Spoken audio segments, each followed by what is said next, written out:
Практика за визуализация за препрограмиране на подсъзнанието, за постигане на благополучие и позитивно мислене на Анелия Мицева, тест-терапевт и коуч. Когато човек се опитва да постигне благополучие, било за идеално здраве или идеална фигура, напредък в кариерата и в бизнеса, за любов, пари и така нататък, е много важно подсъзнанието също да е на същата вълна, както и нашето съзнание.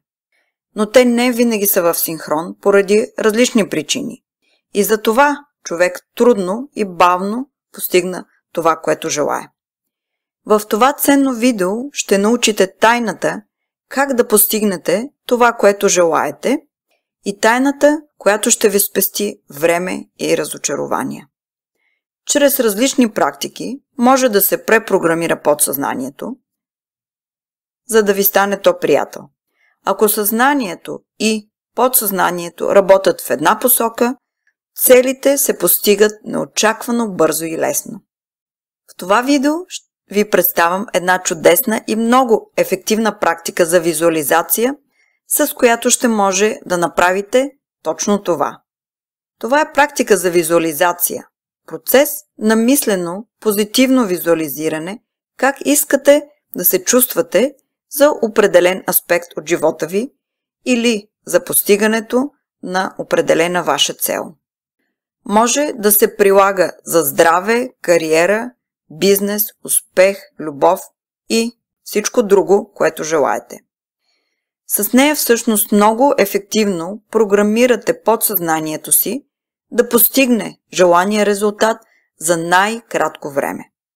Ще ви дам тайната, която ще ви спести време и разочарования. И така, готови ли сте да я чуете? Ключът, за да може позитивната визуализация да работи възможно най-добре, е да включите вашите чувства. Точно така чухте добре. Най-важното е при визуализиране да включите и вашите чувства. Тази практика се състои от 4 части, които ще ви обясня сега. Част 1.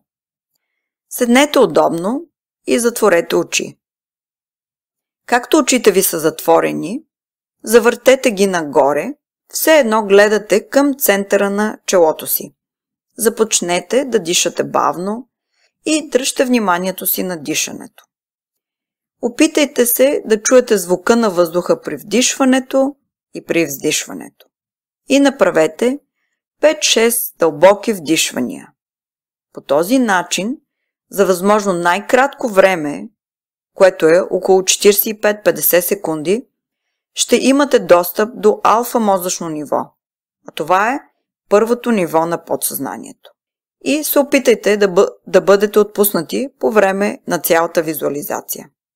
Част 2. Спомнете си за епизод от живота ви или някаква случка, ситуация, в която сте се чувствали много щастливи и в идеално здраве. Не е важно кога се е случила тази случка, важното е да влезете в чувствата и емоцията. И си спомнете колкото се може повече подробности. И най-вече чувството на щастие и на здраве. Почувствайте миризмите. Представете си цветовете, звуците, околната температура.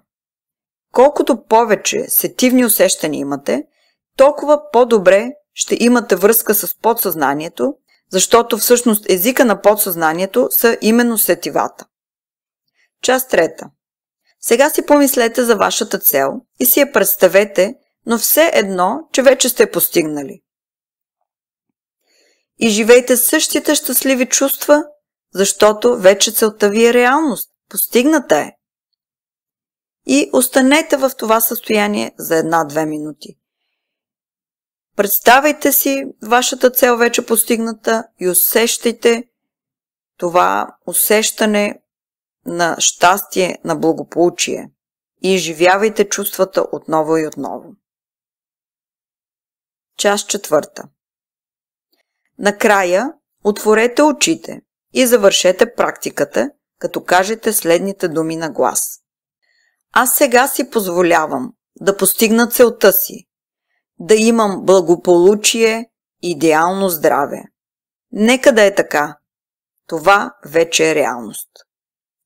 Това кратко изречение е много важно, защото позволява да завършите процеса на визуализацията и съзнанието ви да не се връща повече на него и да не подлагате на съмнение постигането на целта ви.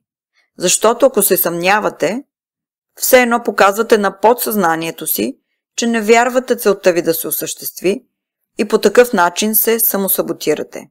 Така че, като кажете думите, завършвате тази чудесна практика.